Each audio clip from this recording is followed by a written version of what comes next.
Okay, so today we will start with rotational motion. Basically, कल तक हम लोगों ने सर्कुलर मोशन ही देखा था. Today we'll start with rotational motion. Before we start with rotational motion, let me tell you a very basic thing. So, if you have learned Newton's first law of motion, which tells you every body remains at rest or it moves in uniform motion, uniform velocity in the same direction unless it is acted upon by external unbalanced force. तो basic चीज ये है कि अगर एक body rest पे है तो रेस्ट पे रहेगा, अगर वो यूनिफॉर्म वेलोसिटी के साथ मूव हो रहा है तो वो यूनिफॉर्म वेलोसिटी के साथ मूव होते रहेगा. कब तक? Unless an external unbalanced force is applied on to it. तो जो प्रॉपर्टी है बॉडी का, मतलब which was opposing any change. So when I say a body is at rest, that is one state. When I say if the body is moving with constant velocity, that is another state. तो ये जब body को state change करना होता है तो एक intrinsic property होता है बॉडी का जो अपोज करता है, and that property is mass. So mass is nothing but inertia of the body, right? Basically अगर सम अप करोगे तो न्यूटन फर्स्ट लॉ आपको बताता है कि जब तक एक्सटर्नल फोर्स अप्लाई नहीं करोगे बॉडी का स्टेट चेंज नहीं होगा. ओके, तो किसने रोका था? उसके मास ने उसको रोका था, मतलब मास वाज प्रोवाइडिंग इनर्शिया. तो ये है linear motion. So we were talking about linear motion here. Now we are moving from linear to rotational motion. तो सबसे पहले हम लोग देखेंगे what is kinetic energy of a rotating body. Inertia क्यों बताया आगे समझेगा, क्योंकि जैसे लीनियर मोशन में इनर्शिया होता है वैसे रोटेशनल मोशन में रोटेशनल इनर्शिया या फिर उसको मोमेंट ऑफ इनर्शिया बोलते हैं. तो we will see equivalent quantity there. Okay, so for this सबसे पहले हमको काइनेटिक एनर्जी निकालना है रोटेटिंग बॉडी का. So let us take a body, rotating body. This is a rigid body. What is rigid body? Rigid body is a body in which particle distance remains fixed. मतलब मैं solid जब लेता हूं तो solid is made up of ions, right?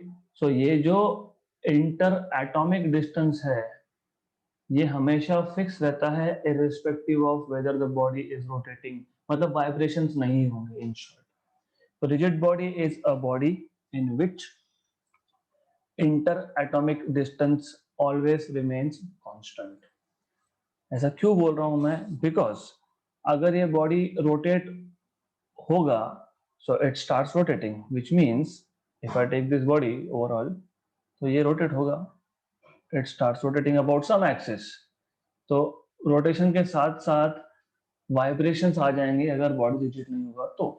Okay, so when we talk about rotational motion we strictly talk about rigid bodies.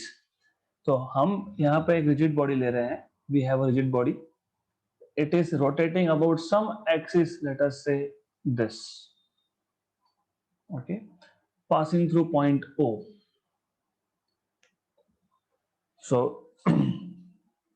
we have considered a rigid body which is rotating about some axis passing through point O, and this axis is perpendicular to the body, to the plane of the body. Now we can assume that this body is made up of n number of particles. So let us say this body is made up of n number of particles. Particle 1 with mass m1, particle 2 with mass m2, so on so forth, particle n with mass mn. And the perpendicular distance of particle 1 from axis of rotation is, let us say, r1, particle 2 is r2, particle n का distance है rn. तो r1 r2 rn. हमको जब exam में लिखना होता है याद कैसे रखना है? अल्टीमेटली हमको क्या चाहिए? हमको चाहिए kinetic energy of rotating body, right? बस इतना ही पता होना चाहिए that we want to find out what is kinetic energy of a rotating body. That's it. Now, do we remember kinetic energy in linear motion? Half mv square. तो जब ये body rigid body rotate होगा तो इस rigid body का हर एक particle circular motion perform करेगा. So each particle on this body will perform circular motion. और हमको पता है सर्कुलर मोशन के केस में लीनियर वेलोसिटी जो होता है v, it is always tangent. तो पहले पार्टिकल का स्पीड होगा v1, दूसरे का होगा v2, तीसरे का होगा v3 and so on so fourth. और हमको पता है काइनेटिक एनर्जी होता है हाफ mv स्क्वायर. तो हम लोग बेसिकली करते क्या है, हम लोग ऐसा बोलते हैं पहले तो consider a rigid body rotating about some axis of rotation passing through point O. Let the body is made up of n number of particles with mass m1, m2, mn, right? These particles are at distances r1, r2, rn from the axis of rotation. इतना ही पता होना चाहिए. Now what we know is v is equal to r omega. So you have to mention here, let this body is rotating with constant angular speed omega. Omega constant है क्योंकि मैं पूरी body की बात कर रहा हूँ, पूरा बॉडी रोटेट होता है. जब आप दरवाजा खोलते हो तो एक एक पार्टिकल रोटेट होगा क्या? पूरा दरवाजा रोटेट होता है, correct? So this body is rotating with constant angular velocity omega. मतलब यहाँ पे एक्सेलरेशन नहीं है, यहाँ पे एंगुलर एक्सेलरेशन नहीं है. Good. But as you see v is r omega. Omega भले ही कांस्टेंट है but distance of each particle is different. इसलिए v for each particle is different. तो पहले पार्टिकल के लिए v1 equal to r1 omega, दूसरे पार्टिकल के लिए v2 equal to r2 omega, तीसरे पार्टिकल के लिए v3 equal to r3 omega, nth particle के लिए vn equal to rn omega. Right, good. तो हमको काइनेटिक एनर्जी मिल जाएगा. Kinetic energy of first particle is half m1 v1 square. So you will have this as half m1 v1 square is r1 square omega square. Okay. Similarly, kinetic energy of second particle will be half m2 r2 square omega square, and for nth particle will be half mn rn square omega square. जब body rotate हो रहा है तो उस body का हर एक particle circular motion perform कर रहा है. मतलब मैं हर एक पार्टिकल की काइनेटिक एनर्जी को ऐड करते गया तो मुझे मिलेगा total kinetic energy. So total kinetic energy of rotation comes from sum of kinetic energies of all the particles. क्योंकि ओवरऑल तो बॉडी जो है वो नंबर ऑफ पार्टिकल से बना है, मतलब सारे पार्टिकल्स का काइनेटिक एनर्जी का एडिशन करूंगा तो बॉडी का काइनेटिक एनर्जी मिलेगा. सो काइनेटिक एनर्जी का एडिशन कर लेंगे, half m1 r1 square omega square plus half m2 r2 square omega square and up to nth particle half mn rn square omega square. Okay, so you will have kinetic energy of rotation as half m1 r1 square plus m2 r2 square up to mn rn square और omega square common, right? all right, तो ये जो bracket में term था आपके पास m1 r1 square m2 r2 square plus m3 r3 square, इसको मैं summation convention में लिखता हूँ. Summation of mi ri square i runs from 1 to n, और यहाँ पे था आपके पास उसके बाद omega square. Right, now if you compare this with translational motion kinetic energy, मतलब जब बॉडी स्ट्रेट लाइन में मूव होगा तो आप लिखते हो हाफ एम वी स्क्वायर. इसलिए मैंने बताया आज ये टॉपिक चालू करने से पहले कि बॉडी अगर लीनियर मोशन में है तो उसका स्टेट चेंज करने के लिए जो क्वांटिटी अपोज करता है that is inertia, and inertia is mass. तो अगर आप ट्रांसलेशन मोशन लीनियर मोशन को रोटेशन से कंपेयर करोगे तो यहाँ पे हाफ है, यहाँ पे भी हाफ है. यहाँ पे एंगुलर वेलोसिटी है, यहाँ पे लीनियर वेलोसिटी है। मतलब ये जो ब्रैकेट में टर्म लिखा है मैंने, this term should be analogous to mass, but mass provides inertia. इसका मतलब जो ब्रैकेट में टर्म है, this provides rotational inertia because the body is rotating. So here this term in bracket summation I runs from 1 to n mi ri square is nothing but rotational inertia or moment of inertia. So this is opposition to change of state of rotational motion. मतलब अगर body पहले 2 radian पर second के speed से rotate हो रहा था, उसको स्पीड चेंज करना है तो ये बॉडी ये क्वांटिटी अपोज करेगा, राइट? तो again a very very quick revision. हमने एक रिजिड बॉडी लिया which is rotating about some axis passing through point O. The body is assumed to be made up of n number of particles with masses m1, m2, m3, mn. The distance of this particle from perpendicular distance होता है. Why? Because I can take distance like this also. तो हम लोग perpendicular distance लेते हैं, मतलब shortest distance लेते हैं. So the distance of these particles are r1, r2, r3 and so on.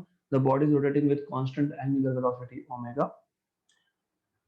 Even though omega is constant, linear velocities of each particle will be different. Why I'm saying linear velocity? क्योंकि जब body rotate होगा तो हर एक particle circular motion perform करेगा. You have to imagine जैसे एक body rotate हो रहा है तो each particle is performing circular motion, and you know in circular motion linear velocity is always along tangent and v is r omega.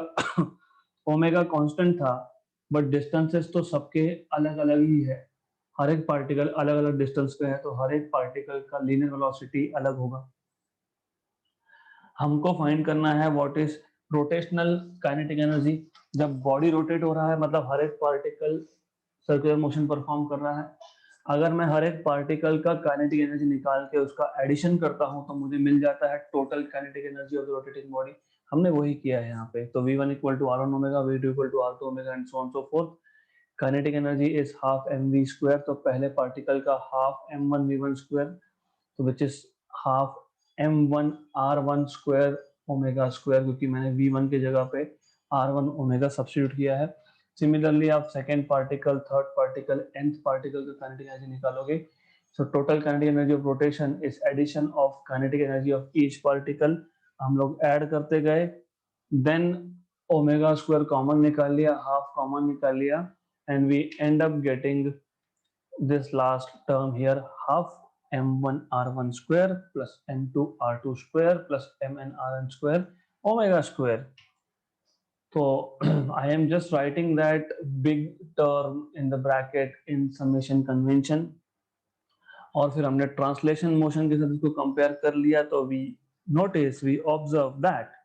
हमने क्या observe किया? हमने ये ऑब्जर्व किया कि ये जो ब्रैकेट में टर्म है ये एनालॉगस है, सिमिलर है किसको? ट्रांसलेशन मोशन में जो मास था उसको. पर मास क्या कर रहा था ट्रांसलेशन मोशन में? वो इनर्शिया प्रोवाइड कर रहा था, मतलब वो अपोज कर रहा था. Inertia is a tendency of body to oppose any change in the state.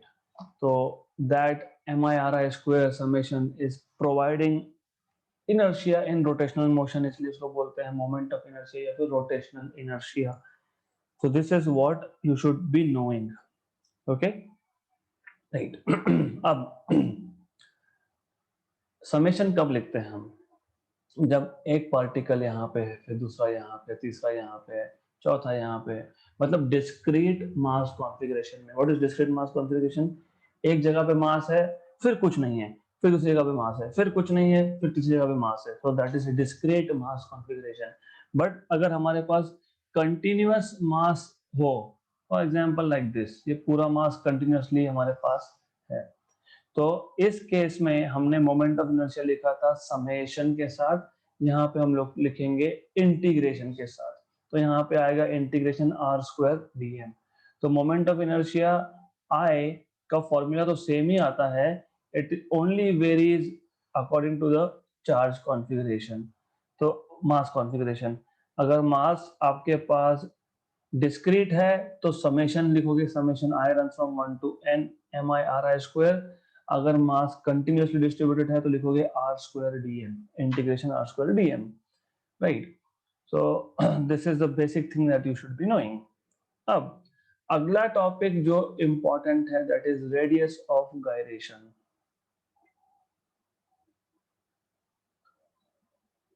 इसका मतलब क्या है? इसका मतलब बहुत सिंपल है. लेट अस से I have a body, this is that body, let us say, and this body is rotating about some axis, about this axis, right? Axis मैं जहां चाहूँ वहां ले सकता हूँ, मेरी मर्जी. So I'll just for the time being keep it little near center. This point is O here. So when this body is rotating, it will have some moment of inertia. अभी हमने देखा कि any rotating body have some moment of inertia, right? So this body is rotating anti-clockwise with angular velocity omega. It possesses some moment of inertia, rotational inertia I0, right? अब हम क्या करते हैं, ये जो पूरा बॉडी है, इस बॉडी को हम लोग एक पॉइंट में डाल देते हैं. हमने रोटेशनल एक्सिस चेंज नहीं किया, रोटेशनल एक्सिस वही है, और I will just show it over here itself. तो मैं क्या करूंगा, मैं ये जो बॉडी है, इस बॉडी को, इसका टोटल मास कितना m, इस बॉडी को हम लोग एक पॉइंट में डाल देंगे. पहले क्या था, एक्सटेंडेड बॉडी था, अब हमने इसको पॉइंट में डाल दिया. तो मैंने इसको पॉइंट में कन्वर्ट कर दिया, तो मैंने पूरा मास एक पॉइंट में डाल दिया.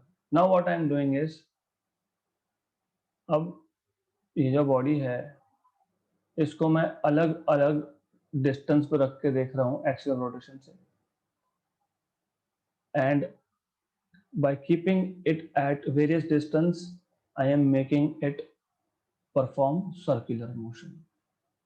तो मान लेते हैं कि पहला डिस्टेंस जो है ये, let us say some distance r, some distance r, और मैं मोमेंट ऑफ इनर्शिया मेजर करूंगा किसका, पॉइंट मास का. इस पॉइंट में कितना मास है, सेम मास है. सेम मास क्यों है, क्योंकि मैंने उसी बॉडी को कॉन्ट्रैक्ट करके एक पॉइंट में डाल दिया था. तो मैं मोमेंट ऑफ इनर्शिया मेजर कर रहा हूं, तो मुझे कुछ value milli, late us say I1. Okay, then what I did was, फिर मैं वापस से इस बॉडी को एक दूसरे डिस्टेंस पे ले जा रहा हूं. लेट अस से आई am taking this body over here, दूसरे डिस्टेंस पे रख दिया. अब वापस से मैं सेम एक्सिस के अराउंड इस बॉडी को रोटेट करवाऊंगा, मतलब सर्कुलर मोशन परफॉर्म करेगा.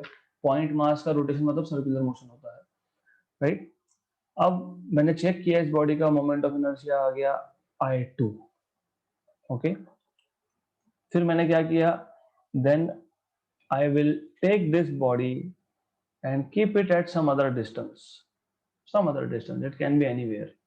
Okay, now I again measure what is the moment of inertia, and in this case moment of inertia happens to be I0 again. मतलब original मास configuration का जो moment of inertia था, वही point mass configuration का moment of inertia आना चाहिए. तो जिस डिस्टेंस पे, क्योंकि आप देख रहे हो मोमेंट ऑफ इनर्शिया डिस्टेंस पे डिपेंड करता है, तो जिस डिस्टेंस पे पॉइंट मास का और एक्सटेंडेड बॉडी का मोमेंट ऑफ इनर्शिया सेम आ गया, उसको बोलते हैं रेडियस ऑफ गायरेशन k. तो what we are doing is, हमारे पास एक एक्सटेंडेड बॉडी था, मान लो हमारे पास एक थिन शीट थी, वो थिन शीट रोटेट हो रहा है, उसका कुछ मोमेंट ऑफ इनर्शिया है, मैंने उस थिन शीट को एक पॉइंट में डाल दिया, और अब उस पॉइंट को सेम एक्सिस के अराउंड रोटेट करवा रहा हूं एट डिफरेंट डिस्टेंसेस. तो for some particular distance initial moment of inertia और पॉइंट मास का मोमेंट ऑफ इनर्शिया सेम हो जाएगा, तो उस पर्टिकुलर डिस्टेंस को हम बोलेंगे radius of gyration, and it is defined as I = mk square. तो k square is I by m, मतलब k is under root of I by m. So it is pretty simple. What we are doing is we are just putting all the mass into a single point and we are making that single point rotate about the same axis. Axis of rotation आप change नहीं कर सकते हो, दोनों के दोनों original mass distribution और point mass same axis के अबाउट रोटेट होना चाहिए. For a particular distance of the point mass you will get again the same moment of inertia and that distance is called as radius of gyration. क्योंकि ये radius of gyration है मतलब ये length है, तो इसके डायमेंशंस लेंथ के आएंगे. Okay, good. Then if you know this, we can move ahead and we can derive an expression for torque acting on a rotating body. Torque acting on a rotating body. What I want you to remember is, देखो ऐसा है आप हमेशा linear motion के साथ compare करके चलोगे तो आपको बहुत इजी होगा. जब मैं बोलता हूँ काइनेटिक एनर्जी, मतलब what we care for is velocity, तो जरूरी नहीं है कि वहां पे एक्सेलरेशन होना चाहिए. Body is moving, there is kinetic energy. इसलिए जब हमने काइनेटिक एनर्जी का एक्सप्रेशन डिराइव किया था, what we said that the body is rotating with constant angular velocity omega. We did not care about acceleration क्योंकि kinetic energy के expression में हमको एक्सेलरेशन का जरूरत ही नहीं पड़ता है. ओके, तो जब आप काइनेटिक एनर्जी फाइंड करने वाले हो, उस केस में omega velocity, angular velocity will remain constant. जब हम लोग टॉर्क की बात करते हैं तो torque is just like force. जैसे फोर्स क्या करता है, फोर्स एक बॉडी को एक्सेलरेट करवाता है, F equal to ma, you already know that, right. तो force is source of acceleration for a body. Similarly, torque is source of acceleration for a rotating body. तो force body का velocity change करेगा, कौन सा, linear velocity change करेगा. Torque body का angular velocity change करेगा. Okay, तो जब आप टॉर्क की बात करते हो तो you cannot say that the body is rotating with constant angular velocity.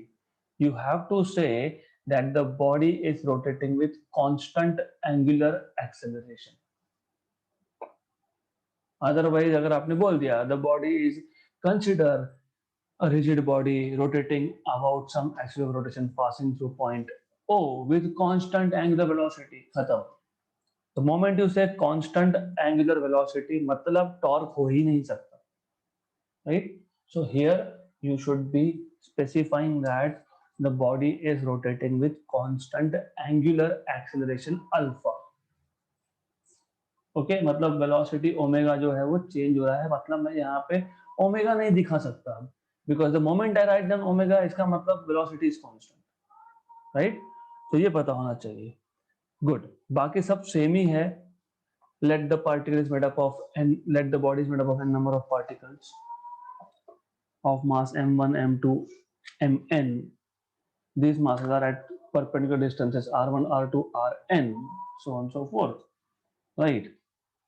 So when the body rotates, each particle of the body performs circular motion. मैं नॉर्मली, प्रॉब्लम क्या होता है, प्रॉब्लम ये होता है कि वी डोंट रिमेम्बर कि start कहाँ से करना है. तो I normally suggest the other way round, bottom to top. क्या होता है, अगर हमको टॉर्क का फॉर्मूला याद है, लेट अस से मुझे याद ही नहीं है कि डेरिवेशन कैसे करना है, बट मुझे ये तो पता है टॉर्क का बेसिक फॉर्मूला है R bar cross F bar. This is torque, right. इसको मैं अगर स्केलर फॉर्म में लिखता हूं तो आर एफ, तो फिर मैं लिख सकता हूं R into mass into acceleration, right. But okay, but what I know is that linear acceleration is r times of angular acceleration alpha. ये आपने सर्कुलर मोशन में सीखा है, राइट? इसका मतलब torque equal to M R square alpha, right? Good, मतलब आपको पता लग गया कि हमको क्या करना है यहाँ पे। अब हमको यहाँ पे ये करना है, we have to say, we know that when a rigid body rotates, each particle performs circular motion. Since the rotating body has constant angular acceleration, therefore linear acceleration of the body is given by r alpha. Each particle is also accelerating, क्योंकि alpha भले ही constant है लेकिन distances are different, जैसे पहले case में बोला था हमने। तो a1 equal to r1 alpha, a2 equal to r2 alpha, and nth particle का एक्सेलरेशन होगा rn alpha, right? But but acceleration cannot come without force, मतलब there is force, but F is equal to ma. So I will write this as F1, force acting on first particle is m1a1. This will be m1 r1 alpha.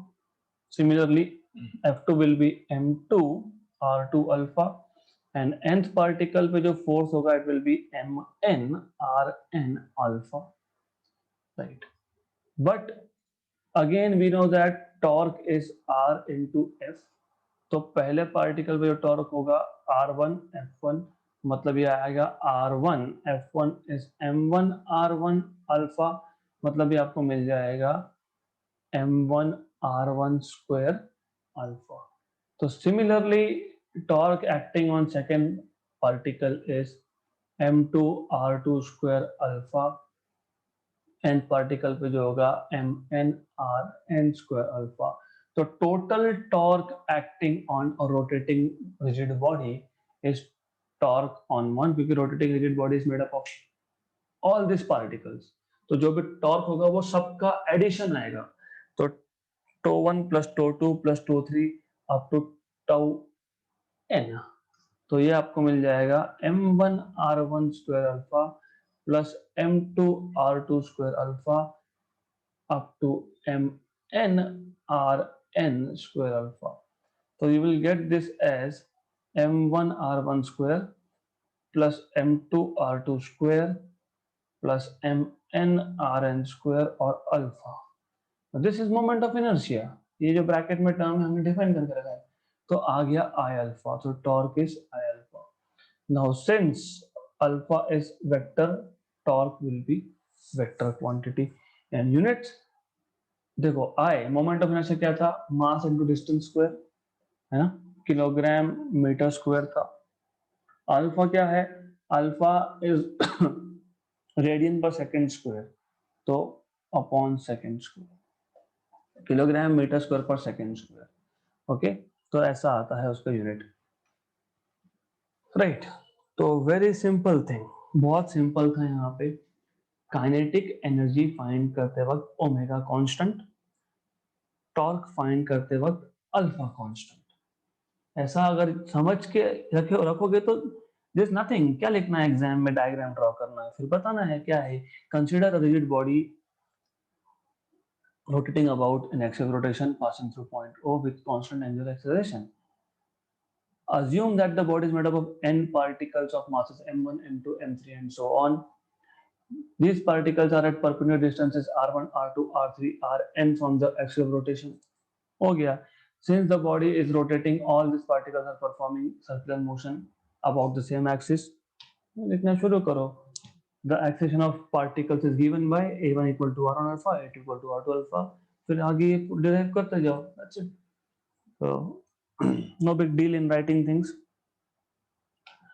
right? Then next topic is rolling motion, which is deleted unfortunately from your syllabus.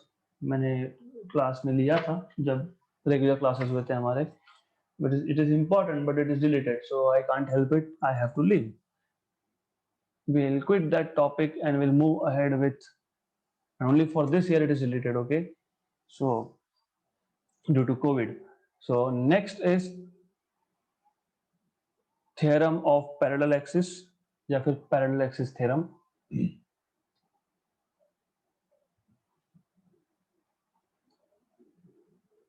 Okay, now पहले तो ये समझ लो कि ये theorem क्यों लगता है।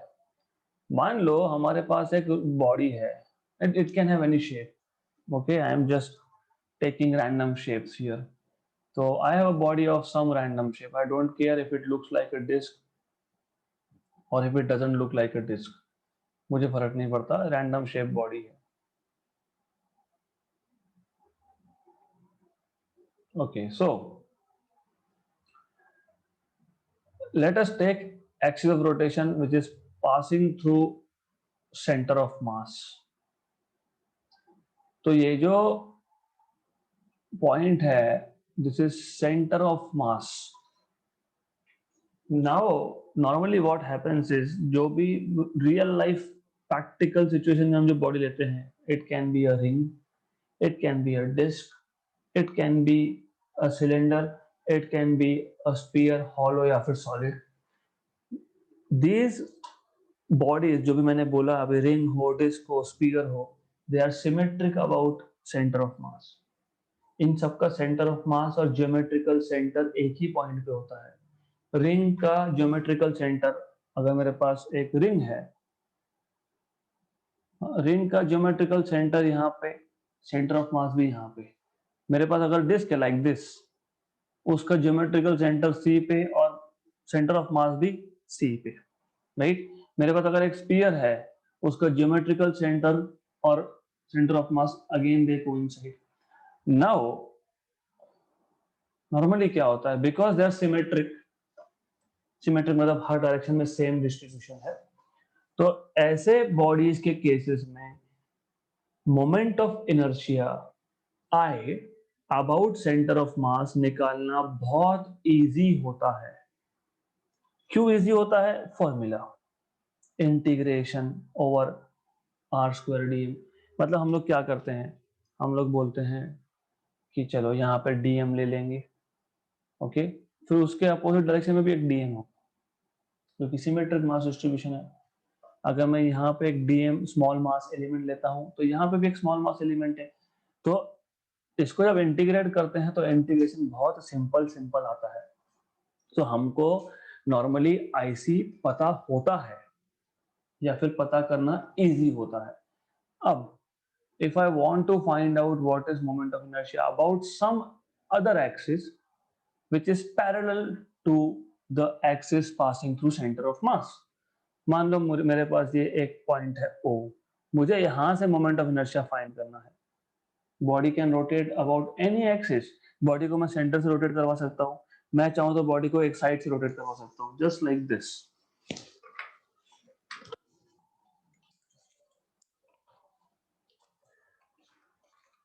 I can make this body rotate about its center, मान लो ये सेंटर से रोटेट हो रहा है। I can make this body rotate about some other axis, तो मैं बॉडी को ऐसा भी रोटेट करवा सकता हूँ। Okay, so that is the idea here. Centre of mass से जो एक्सिस पास होता है उसके अबाउट रोटेशनल इनर्शिया मतलब मोमेंट ऑफ इनर्शिया फाइंड करना is a very simple job. But if I want to find out about some random axis, तो हमको centre of mass से जो एक्सिस पास हो रहा है उसको पैरेलल एक्सिस अगर है हमारे पास, तो क्या करेंगे?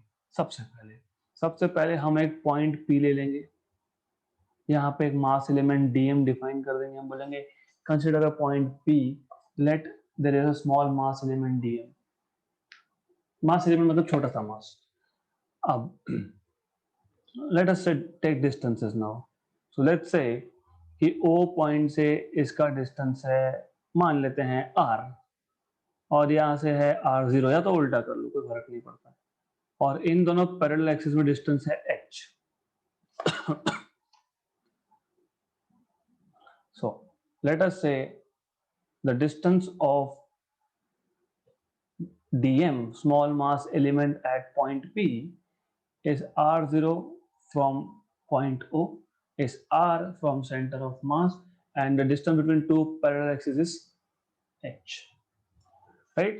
Now what we will do is हम बोलेंगे कि इसको एक्सटेंड कर लेते हैं, फिर यहाँ पे परपेंडिकुलर ड्रॉप कर लेते हैं, इसको मैं कुछ नाम देता हूँ सम पॉइंट डी, और ये जो डिस्टेंस है इसको मैं बोलता हूँ लेट अस से x.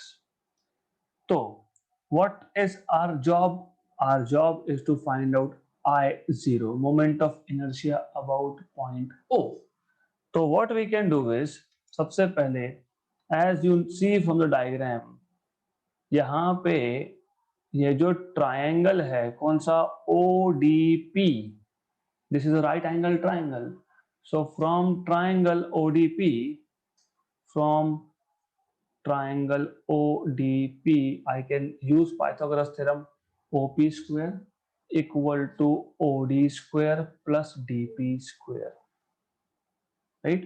So what I know is OP square equal to OD, but OD is OC plus CD, है ना? OD is this distance plus this distance, OC plus CD square plus DP square. So OP square is equal to OC square plus 2OC CD plus CD square plus DP square. तो CD square और DP square, हाँ तो ये आ जाएगा आपका CP square by Pythagoras theorem, right? Okay, this is just like a Hollywood movie. And में समझेगा कि क्या कर रहे हैं क्यों कर रहे हैं, तो wait for it. So OP square was R0 square हमारे नॉमेनक्लेचर के हिसाब से, right? OC square is H square, 2 times of OC, OC हमने लिया है H, CD हमने लिया था X, प्लस ये तो CD plus CD square plus DP square आपको मिल गया CP स्क्वायर, और CP स्क्वायर था R, तो R स्क्वायर है. अब if I multiply all this with dm, so R0 square dm equal to H square dm plus 2hx dm plus R square dm, और अगर मैं इंटीग्रेट कर देता हूं सब पे, now R0 square dm isn't it formula of moment of inertia? Yes, लेकिन about which point? About O point, मतलब मुझे ये मिल जाएगा IO, moment of inertia about point O. H square तो कांस्टेंट ही है, ये H कांस्टेंट है तो constant is taken out from integration dm. But wait a minute, यहाँ पे अगर मैं P पॉइंट पे dm ले सकता हूँ तो मैं यहाँ पे भी dm ले सकता हूँ, यहाँ dm ले सकता हूँ. I can take dm everywhere. मतलब मैं डिस्क को, ये जो भी बॉडी है जो भी शेप होगा, I can split that body into small dm everywhere. फिर अगर मैं टोटल ऐड करता हूं तो मुझे टोटल मास मिलता है, राइट? तो this is total mass. So integration dm is total mass m, right? Plus second term ये जो है 2hx dm, 2 constant h constant, तो 2 constant h constant x dm, मैं इसको बाद में सॉल्व करूंगा, plus this is R square dm integration. R distance कहां से था? C पॉइंट से था, मतलब this is moment of inertia about point C. But ये जो इंटीग्रेशन x dm होता है, it is zero if you are measuring this about centre of mass. क्यों? क्योंकि सेंटर ऑफ मास का मतलब ही ये है कि where the total mass of the body suppose to be concentrated, मतलब उस पॉइंट से हर एक डायरेक्शन में मास डिस्ट्रीब्यूशन सिमेट्रिक है. तो जब मैं यहाँ पे एक मास लेता हूं तो एग्जैक्टली सेम डिस्टेंस पे अपोजिट साइड में सेम मास एलिमेंट होगा. तो ये जो इंटीग्रेशन एक्स डीएम है वो हर एक डायरेक्शन में सेम होने की वजह से वो कैंसल आउट हो जाता है. You don't have to write this much, आपको बोलना है integration DM is zero since it is about centre of mass, खत्म. You don't have to explain much, बस जीरो लिखना है उसको, क्योंकि फिर वो हमको कॉम्प्लिकेटेड ज्योमेट्रीज ड्रॉ करनी पड़ेगी यहाँ पे, तो we don't have time for that. Plus IC, क्योंकि ये जो टर्म है ये जीरो हो गया, प्लस आईसी. तो हमको क्या मिला? हमको मिला I zero which is moment of inertia about that axis, IC plus M H square. तो अब डिफाइन कर सकते हो प्रिंसिपल ऑफ या तो फिर theorem of parallel axis states that the moment of inertia of a rotating rigid body about any point O is the sum of its moment of inertia about center of mass and product of mass and the square of distance between the two axes, two parallel axes। हो गया define, right. तो क्या था, right angle triangle लेना है, कुछ भी नहीं है वहां पे। This is how you basically get theorem of parallel axis. Now before we move to perpendicular axis theorem, मैं इसका यूज बता देता हूँ आपको। द थिंग इज, ये सब इतना हमने क्यों किया, because of course we have to use. तो for example, just for an example, हमारे पास एक रिंग है, रिंग का moment of inertia about its centre of mass ये होता है mr स्क्वायर। तो कुछ कुछ चीजें आपको बाय डिफॉल्ट पता होनी चाहिए। तो ये है सेंटर ऑफ मास, और आईसी होता है रिंग के लिए M R square, where M is mass and R is radius of this ring. So what I want to do is, यहाँ पे मैं आर दिखा देता हूँ। हमें क्या करना है, हम पहले रिंग को about centre of mass rotate करवा रहे थे, राइट। अब हमको अबाउट अ टेंजेंट रोटेट करवाना है, राइट। तो एज आई टोल्ड यू, हमारे ऊपर है ना, हम कैसे बॉडी को रोटेट करवाना है, हमारे ऊपर है। I can make it rotate through centre of mass, I can make it rotate through tangent. फर्क क्या है कि सेंटर ऑफ मास से जब बॉडी रोटेट होगा तो it will rotating something like this, और about tangent it will rotate like this. खड़ा होगा ना आपके पास, वो थोड़ा इमेजिन कर लेना। Now I already know centre of mass के अबाउट मोमेंट ऑफ इनर्शिया होता है एम आर स्क्वायर। मुझे ओ पॉइंट के अराउंड निकालना है। What is this distance between these two axis, h equal to r। if I apply, we can apply parallel axis theorem, क्योंकि दोनों axis parallel है ना। आई am not drawing any axis something like this, मैंने ऐसा draw किया कि axis को नहीं, तो वो पैरेलल है। तो पैरेलल के केस में you can write down I0 equal to IC plus MH square। तो IC हमको ऑलरेडी पता है MR square, capital MH is R square, तो 2 times of MR square।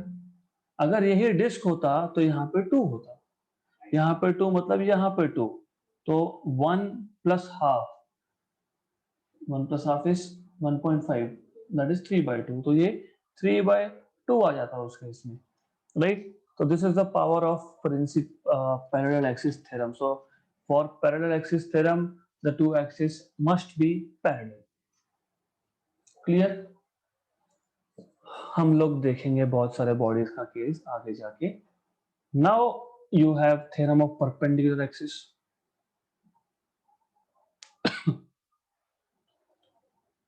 theorem of perpendicular axis, this is in fact much more simpler। okay, so what we have is, but यहाँ पे एक criteria है। Criteria is that आपके पास ये जो है, ये आप सिर्फ लैमिनास पे अप्लाई कर सकते हो। What do mean by lamina? Lamina is just like a paper, मतलब एक थिन बॉडी पे आप अप्लाई कर सकते हो, प्लेन पे अप्लाई कर सकते हो। You can not apply it to any body, that is restriction here.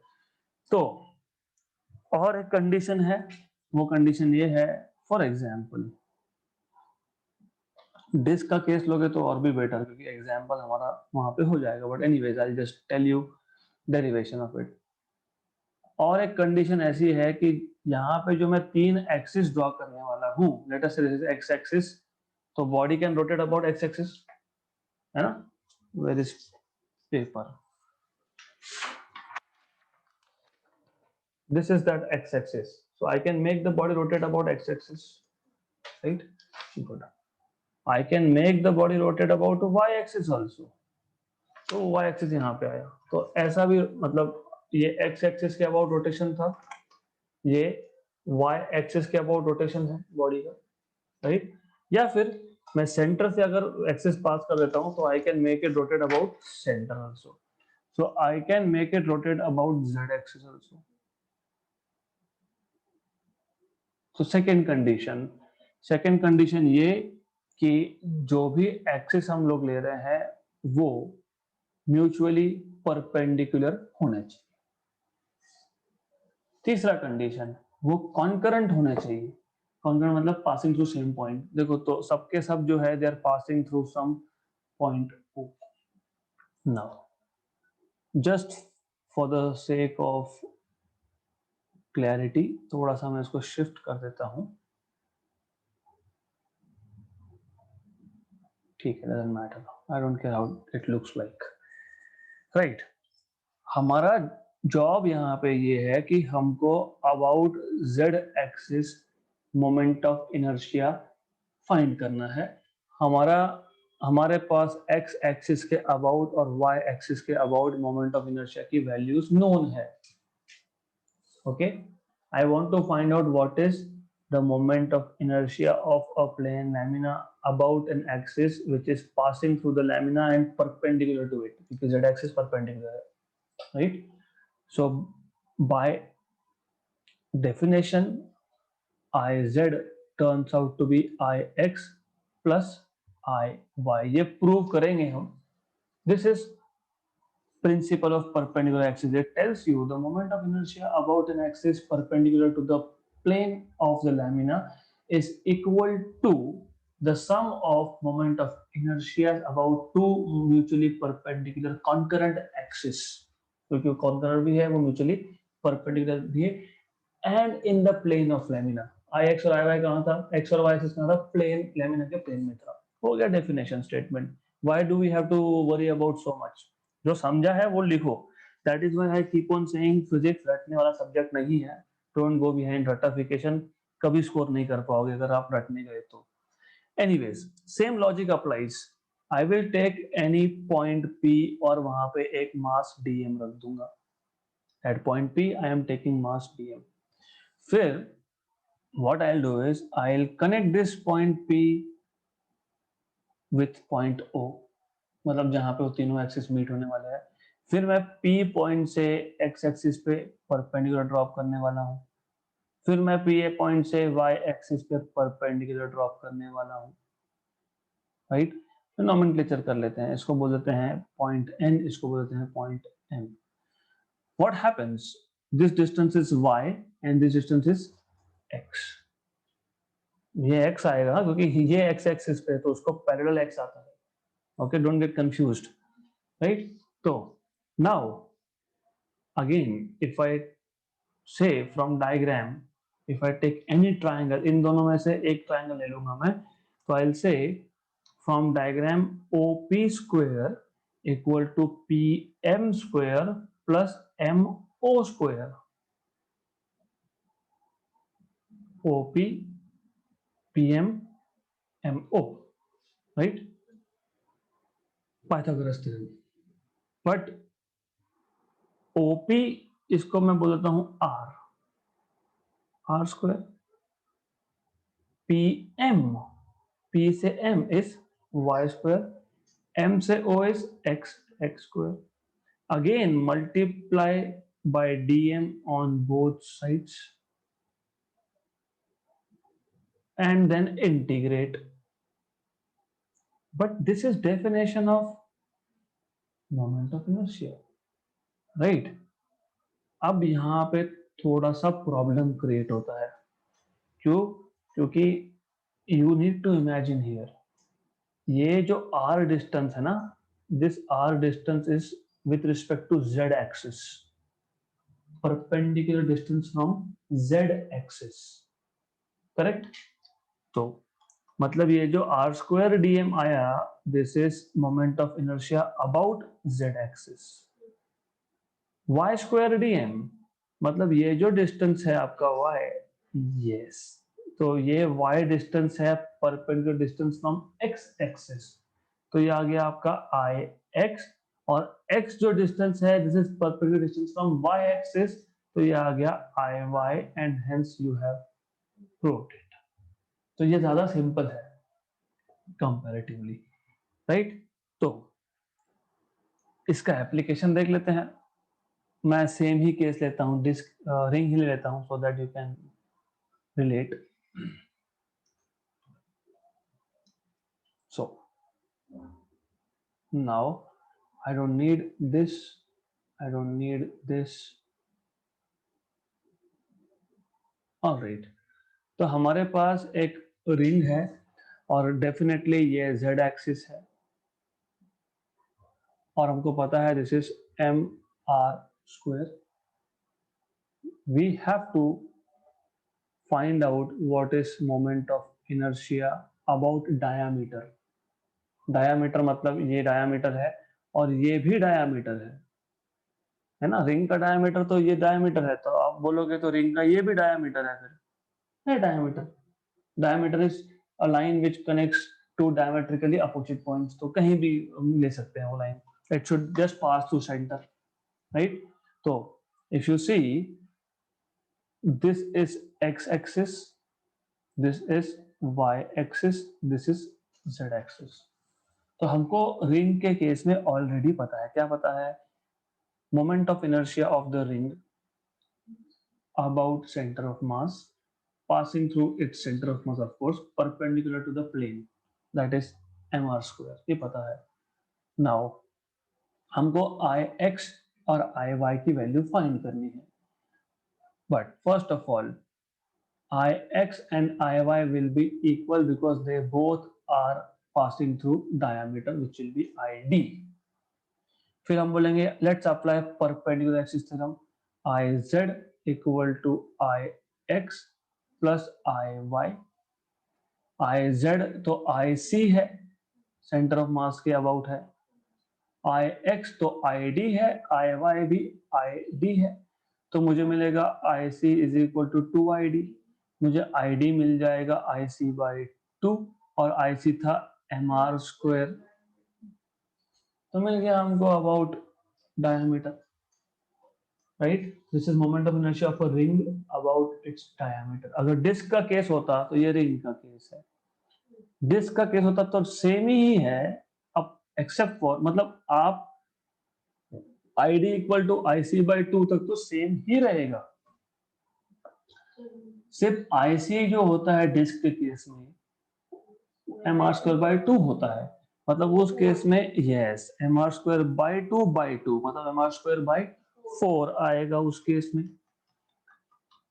Right. Okay so last thing, तो ये जो अभी प्रिंसिपल ऑफ पैरेलल एक्सिस है, परपेंडिकुलर एक्सिस है, ये आप अलग अलग बॉडीज पे अप्लाई कर सकते हो, स्पीयर के लिए, हॉलो के लिए, या फिर सॉलिड स्पीयर के लिए, so on so forth. I am not able to go into much details, नहीं तो मैं हर एक बॉडी का रेडियस ऑफ गायरेशन भी निकाल के देता, उसका मोमेंट ऑफ इनर्शिया भी अलग अलग ओरिएंटेशन में करके देते, तो we don't have time for that, revision में इतना टाइम नहीं होता है, तो for that you already have complete lectures, recorded lectures available, so if you want to revise something in detail you can go back to that set of lectures and वहां से आप revise कर सकते हो in details। next is expression for angular momentum of a rotating body।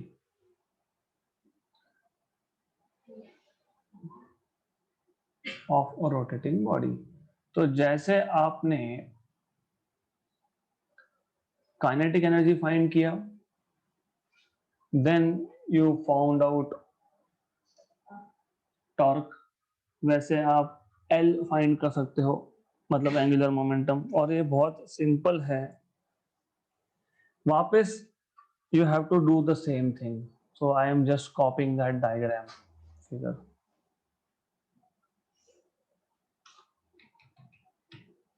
So what you have to do is you have to consider a rigid body which is made up of n number of particles rotating with constant angular velocity omega। तो यहाँ पे constant omega चाहिए होता है। Okay, then वापस से मैं आपको बॉटम टू टॉप अप्रोच बताऊंगा। अल्टीमेटली अगर नहीं आता तो क्या करेंगे, हमको एंगुलर मोमेंटम बोला है, मतलब लीनियर मोमेंटम तो उसमें आएगा ही। आपको पता है angular momentum is M V R, where M V is linear momentum, मतलब P into R. Good. तो what we will do is I'll make some shortcuts here. मैं बोलूंगा कि since all the bodies are performing circular motion, all the particles of the body are performing circular motion, तो हर एक का angular momentum आएगा m1 v1 r1, है ना। But what is v? r omega. तो m1 r1 ओमेगा, ओमेगा 1 मत लिख देना यहाँ पे, r1, तो ये आपको मिलेगा m1 r1 square omega. Similarly second body का एंगुलर मोमेंटम होगा m2 r2 omega, third particle का m3 r3 square omega, nth particle का mn rn स्क्वायर ओमेगा। तो total angular momentum will be just addition of all this angular momentums. तो m1 r1 square omega plus m2 r2 square omega plus mn rn square omega. वापस से आप omega constant निकाल लोगे, mn rn square, और omega constant निकाला है हमने, तो I will put it outside this bracket over here, but this is what I, तो L equal to I omega हो गया, खत्म। Last thing is principle of conservation of angular momentum. तो principle of conservation of angular momentum, ये आपको बताता है कि अगर external torque acting on a body is zero, मतलब अल्फा जीरो, मतलब एक्सेलरेशन नहीं है। So if the external torque acting on a rotating body is zero, then L is conserved, मतलब एंगुलर मोमेंटम इज कॉन्जर्व्ड। तो हम स्टार्ट करेंगे directly, हम start करेंगे by taking the vector form of L bar, that is are bar cross P बार। आपको पता है, आपने मैथ्स में डेरिवेटिव सीखा है, तो आपको पता होगा कि किसी भी कांस्टेंट का डेरिवेटिव क्या आता है, जीरो आता है, राइट। तो मैंने क्या लिखा, L bar equal to R bar cross P bar. मुझे क्या प्रूव करना है कि एंगुलर मोमेंटम कॉन्जर्व्ड क्वांटिटी, मतलब एंगुलर मोमेंटम कांस्टेंट है। मतलब मैं अगर इसका डेरिवेटिव जीरो प्रूव कर देता हूं, which will mean that L is constant, right? तो सिंपल है। तो taking derivative with respect to time, dl bar by dt equal to d dt of r bar cross p बार। यहाँ पे u into we form थोड़ा सोच समझ के लगाना, क्योंकि आप क्या करते हो, derivative of u into V, u as it is, v का डेरिवेटिव, यह नहीं चलता ये। यहाँ जो क्रॉस प्रोडक्ट है, क्योंकि क्रॉस प्रोडक्ट कम्यूटेटिव नहीं होता है, A bar cross B bar is not equal to B bar cross A bar. तो यहाँ पे आपको पहली क्वांटिटी का डेरिवेटिव पहले लेना पड़ेगा, प्लस फिर बाद में दूसरी क्वांटिटी का डेरिवेटिव लेना पड़ेगा। ओके, यहाँ पे अगर वो गलती कर दी तो गए काम से। dr bar by dt, displacement upon time, v bar cross p bar plus Newton second law, F bar is dp bar by dt. But linear momentum is mass into velocity, और ये मास जो स्केलर है, scalar को मैं जहां चाहूं वहां लिख सकता हूं, यहाँ पे, तो मैं उसको बाहर ही रख देता हूं, राइट। और आपको पता है R bar cross F bar होता है टॉर्क, और self cross product, definition of cross product is A bar cross B bar is A B sine theta. मैंने दो सेम वेक्टर ले लिए, ए बार क्रॉस ए बार मतलब ए साइन थीटा, दो same vector में एंगल जीरो, तो साइन जीरो इज जीरो। हाँ, तो self cross product is zero, तो ये जीरो है। और यहाँ पे आ गया टॉर्क, तो आपको मिल गया dl bar by dt as just torque. अब अभी मैंने क्या बताया आपको, it tells you that law of conservation of angular momentum tells you that if the torque acting on a body is zero then angular momentum is conserve, है ना। तो if torque is zero, if tau is zero, तो dl bar by dt is zero, मतलब derivative zero आ गया, मतलब L bar is constant, hence you have proved law of conservation of angular momentum. So that's it for the day, and 2 lectures हमने खत्म कर दिया पहला चैप्टर, तो tomorrow we will go for next chapter. We'll stop and we'll meet again tomorrow.